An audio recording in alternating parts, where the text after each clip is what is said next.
As a husband, I am entitled to the entire inheritance. In a marriage, it's my inalienable right.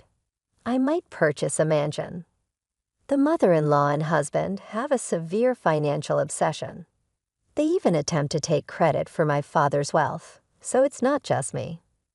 Why should I give these folks the fortune my father amassed? I'll never be able to forgive them or give in to their demands. My name is Mia. I'm a 44-year-old in my 20th year of marriage. I juggle housework and my job, living a busy life. My husband, John, 2 years my senior at 46, works at a supermarket near the station. We met when I was a university student and working part-time at the supermarket where he worked. We started dating somewhat casually and got married when I was 24. We live with our son, Bill, who just started university this spring. I have a fulfilling job that keeps me busy, but there's one thing that troubles me. It's my husband's reckless spending. It's our right to spend our earned money however we want, but he's relentless in asking for more when it runs out. It's worse when all three of us are together. Mia, I ran out of pocket money for this month, so put about $200 in my wallet. He demands additional pocket money every month. Again, it shouldn't be that little. What are you spending it all on? Shut up. A man has various social obligations. My husband raises his voice immediately if I show the slightest resistance. It's all because you insisted on sending Bill to college in the first place. That's right, Mia. It's enough to just graduate high school like John. What are you thinking? You don't want Bill to end up like John because you graduated from college yourself. The mother-in-law corners me with her sarcasm. That's because Bill has a goal to become a lawyer. You agreed to it too, didn't you? I didn't think it would cost so much money. Then the father-in-law says, Mia, you could just have your father pay for all of it. He lives in such a big house. He wouldn't hesitate to spend on his dear grandson's college fees. I thought, isn't he your dear grandson too? But I kept quiet, knowing it was pointless to argue. It's always like this when it comes to money. I'm really glad Bill wasn't home at this time. He doesn't think highly of his grandparents either. He makes sure to go out whenever he knows they're coming. It's always the same. My husband and his parents know my father runs a company and lives in a large house, so they try to get money from me. Then one day, while preparing dinner, Bill told me something shocking. Mom, Dad's cheating. I saw him. He was walking into a hotel arm in arm with a woman. I never thought I would hear such a report from my son. I felt more disgusted than angry, realizing I probably didn't love him anymore. Just get a divorce, Mom. I can work part-time. It's very reassuring to know my son feels the same way. Thank you, Bill, but I'll talk to your father first. You don't have to worry about anything if we do get divorced. I'm working too. On the night I thought about confronting him about this, suddenly, my husband came home with his parents. Father-in-law, mother-in-law, what brings you here all of a sudden? Then the husband and his parents barged into the living room. I thought I'd do something nice for my parents, like taking them on a trip to Hawaii. It's a bit much, but could you prepare about $5,000? Again, a demand for money, and this time a large amount. The in-laws were grinning at me. Where would I get that kind of money? If you don't have it, ask your father. It's unfair that your parents live in a big house, and we're in a rental apartment. He came up with some nonsensical argument. I was fed up and said, speaking of which, you're cheating, aren't you? My husband and his parents froze. I thought it would be better to have them hear it too, so I decided to confront him as planned. I don't know what you're talking about. Why would I cheat? Do you have any proof? He was clearly flustered. Someone saw you entering a hotel looking cozy with another woman. Anyone could say that. Bring this person who saw it, he demanded. I hesitated, not wanting my anger to be directed at Bill. Mia, even if that's true, forgive a cheat or two. It's normal for men. You're his wife. You don't need to make a fuss. I wasn't making a fuss, and I couldn't believe my mother-in-law, a woman herself, was condoning cheating. More importantly, hurry up with the money for the Hawaii trip. Yeah, we've already made the reservations, added the father-in-law. That's right, Mia, I'm counting on you. My husband always tries to change the subject when things don't go his way. I couldn't stand these people anymore. We're getting a divorce, I said calmly. What are you talking about? Don't decide that on your own. If you really want a divorce, I'll take your parents' mansion as property division. While we were arguing, my cell phone rang. It was from my uncle. He's my father's brother with whom I often drink together. Is that you, Mia? Your father suddenly lost consciousness and collapsed. He's been taken to the hospital by ambulance. I don't know his condition yet, but can you come quickly? I answered without hesitation. I explained the situation to my husband and his parents and hurried to the hospital. Uncle, how's Dad? For now, he's asleep. He's not in immediate danger, but his condition isn't great. I was somewhat relieved, fearing the worst. My father is 67, so it wouldn't be strange for something to happen at his age. My father took over the company from my grandfather and worked tirelessly. Now he leads a comfortable life, but it was tough at the beginning, to the point where we almost had to sell the big house my grandfather built. My father worked hard to turn things around. My mother passed away from an illness when I was in middle school, but my father never remarried and raised me by himself. My father is irreplaceable to me. It seemed like he wouldn't wake up today, so after talking with my uncle for a bit, I went home. A few days later, I got a call that my father had woken up, and Bill and I went to visit him. Hey, Mia, Bill, sorry to worry you. He seemed more energetic than I thought, which was a relief. Bill, how's college going? Yeah, college is fun, and I'm studying hard. My father was happy to see Bill, but when Bill stepped out, he said, Mia, if something happens to me, I've left everything about the company to my subordinates, so you don't have to worry. As for the house, I interrupted my father. Dad, don't talk nonsense. Just get better soon. You don't need to worry about anything right now. Yeah, you're right, my father replied with a sad but gentle smile. Afterward, the doctor called me, and it seemed my father's condition was quite serious. Years of overwork had taken their toll. On the way back, I couldn't stop crying. A few days later, my father passed away. That night, I cried until my eyelids swelled. During that time, Bill was my only support, staying by my side the whole time. However, as an only child, there were things I had to do. I started preparing for the funeral, trying to switch gears. The funeral was held at my family home, and many people came to offer condolences. I was reminded of how great my father was. I was too busy with arrangements to grieve. Bill helped as much as he could, even though he didn't understand everything. But my husband just played with his phone, doing nothing. With the help of relatives and my father's colleagues, we managed to get through the funeral. As we were cleaning up, my in-laws hurried over. Father-in-law, mother-in-law, thank you for today, I greeted them. My mother-in-law said, Mia, that's not important. What a splendid house. As always, she seemed impressed by the size of my family home. I was speechless due to our vastly different emotions. Mia, is it true this house would sell for $3 million? Another insensitive question from my father-in-law. I evaded the question. I don't know. It's not my house. Then my mother-in-law quickly added, You don't have any siblings, right, Maya? Yes, what about it? I answered sternly. "Oh, nothing, just checking."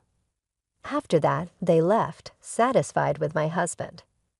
After all the memorial services were over, I finally had a moment to breathe. While I was putting away the funeral clothes at home, my husband said, "My parents are coming over now." "What? Why are they coming?" I was depressed, thinking it was about money again. "Why are they coming? They're my parents.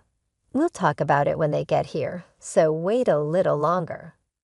A few minutes later, my in-laws arrived, grinning. They sat on the sofa.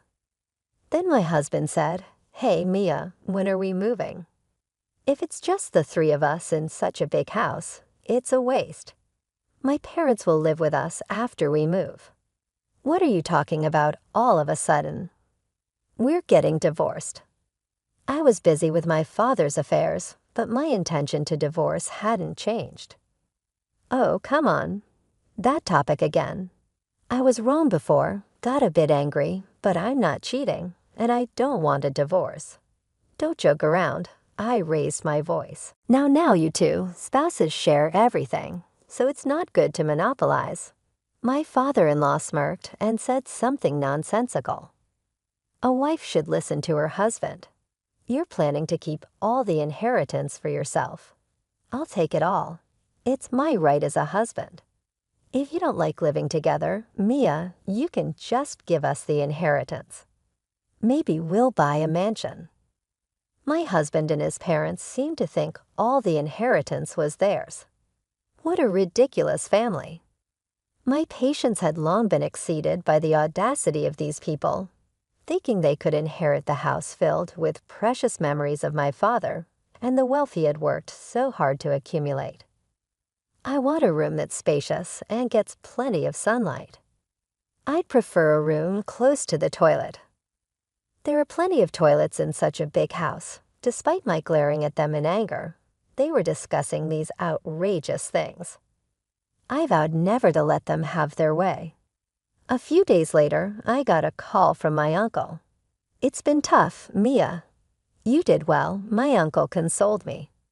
"There's something I need to talk to you about. Can you spare some time?" I agreed to meet him that night.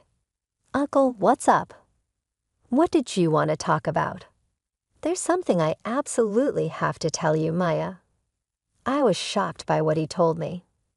I couldn't believe it had come to this. Then I told him everything about what my husband and in-laws were saying. "What? They said that? Ridiculous people. Unforgivable." My uncle was furious. "I definitely don't want to let them have their way, but it seems okay from what you said." "Uncle, what should I do? How can I make them give up?" "Don't worry about anything, Mia. Leave it all to me. Actually, there's more." Hearing another piece of news from my uncle, I was even more astonished. "Uncle, can we meet again tomorrow? I want Bill to hear this too. He's not a child anymore, and this will be a good learning experience for him." I decided to proceed with a plan with my uncle and Bill. The next day, I took Bill to meet with my uncle to discuss our strategy. For Bill, it was about his father and grandparents. I was worried about how he would truly feel, but it was an unnecessary concern. That's an amazing story. I'm getting excited. I don't care about people who see Mom and Grandpa only as money. "Please help us, Uncle." Bill was excited to participate in the plan, so we decided to move forward with it. The next day, I called my in-laws to our house and spoke with them, my husband and Bill, 6 of us in total, about living in my family home. "Were you serious?" "Of course, finally you're on board." "I've been waiting immediately." My mother-in-law said, "The sooner the better." Living in such a mansion is like a dream. Then my father-in-law added, "After all, we had to pay the cancellation fee for that trip we talked about before. You have to reimburse us for that." They had made the reservation themselves. I was appalled at their selfishness. Then my mother-in-law said, "We'll make back the money soon enough." Don't rush. I was used to it and knew it wouldn't happen, so I could ignore it. But Bill, unaccustomed to their blatant money grabbing, seemed to be trembling with anger. I patted Bill's shoulder to calm him down. Okay, let's do it. There's a lot to prepare for the movie.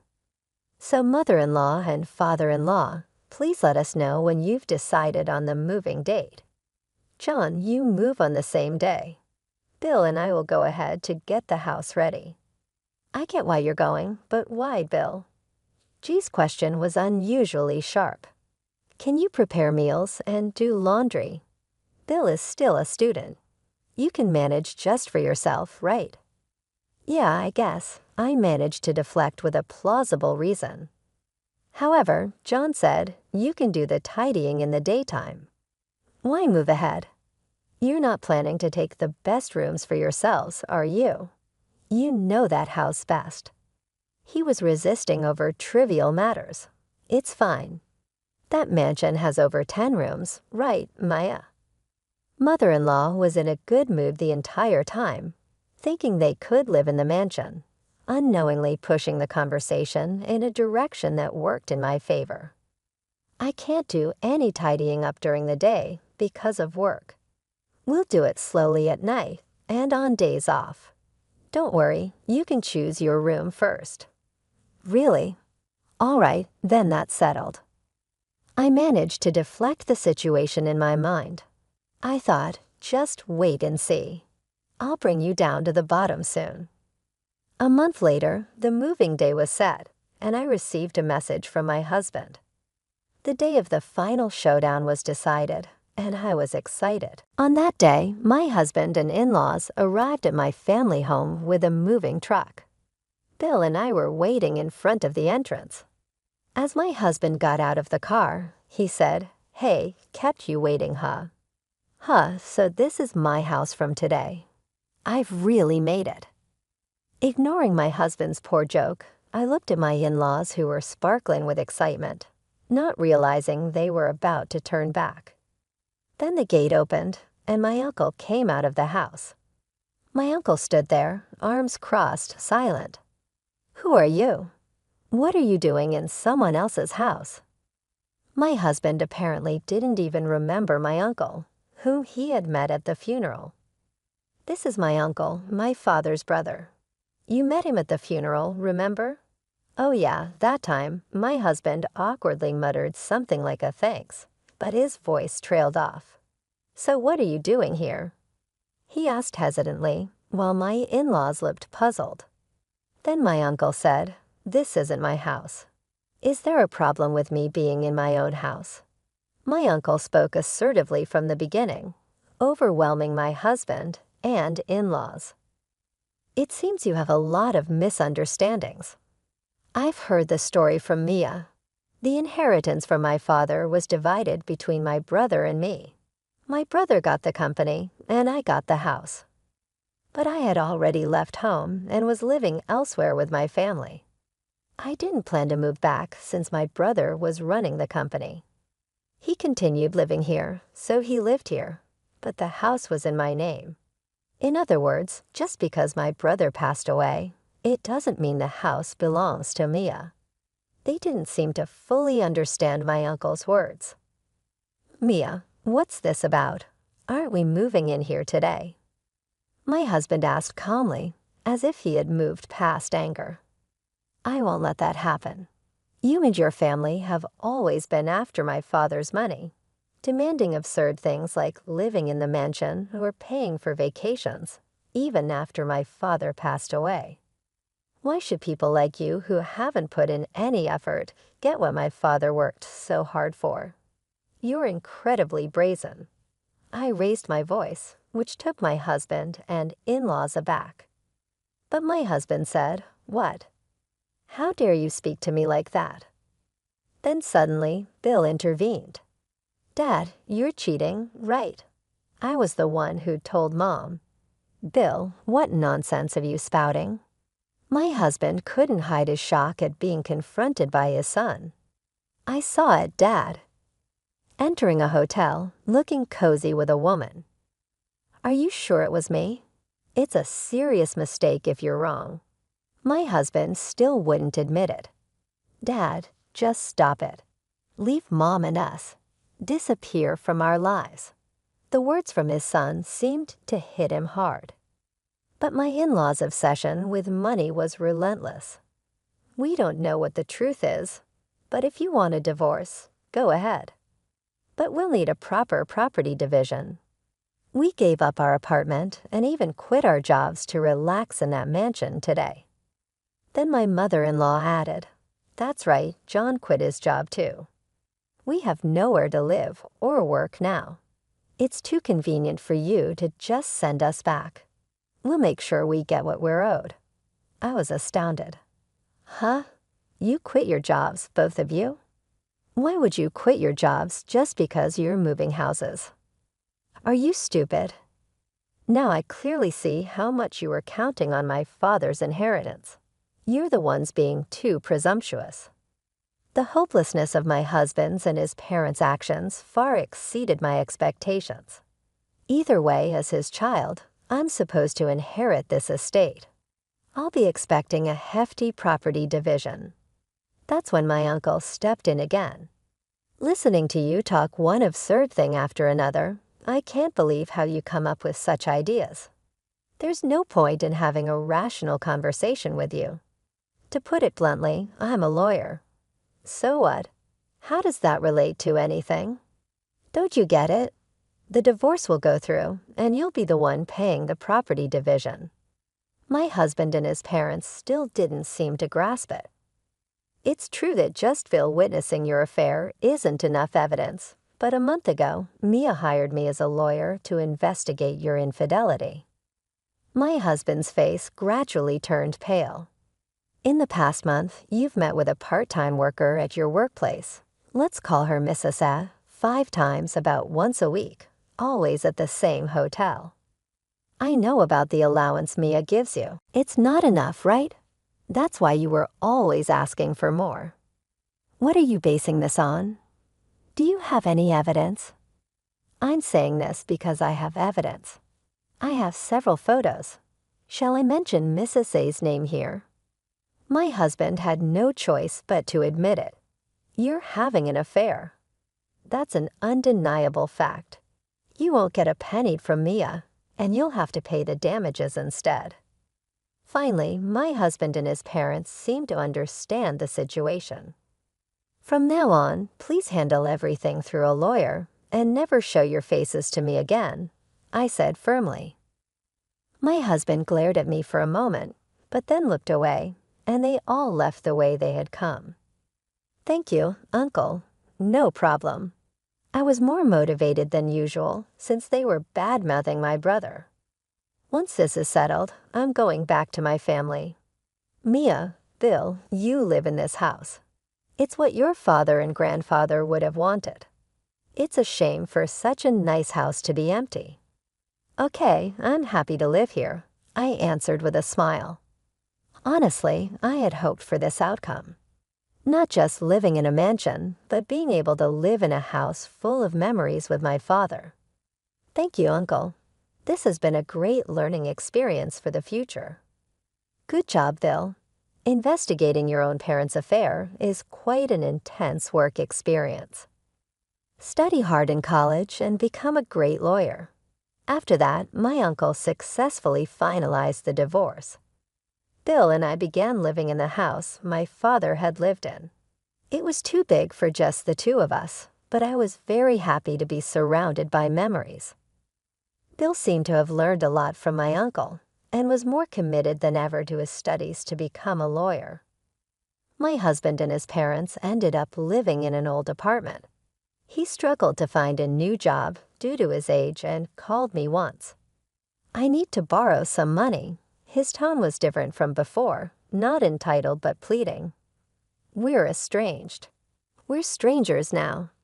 I don't lend money to strangers. Don't contact me ever again. I hung up the phone without waiting for a response. Since then, there's been no contact from my ex-husband. My uncle told me they were getting by with part-time and day jobs. Apparently, his affair partner left him too because he was no longer financially stable. It turned out they never planned to go on the body trip and had borrowed money from somewhere unknown to me. They were planning to use the money to pay back their debts. I don't know who came up with such a scheme. It's irrelevant now, but I'm glad I cut ties with them. I feel like a weight has been lifted off my shoulders, both physically and mentally. I'm going to work hard at the job I love. My immediate goal is to see Bill graduate from college successfully.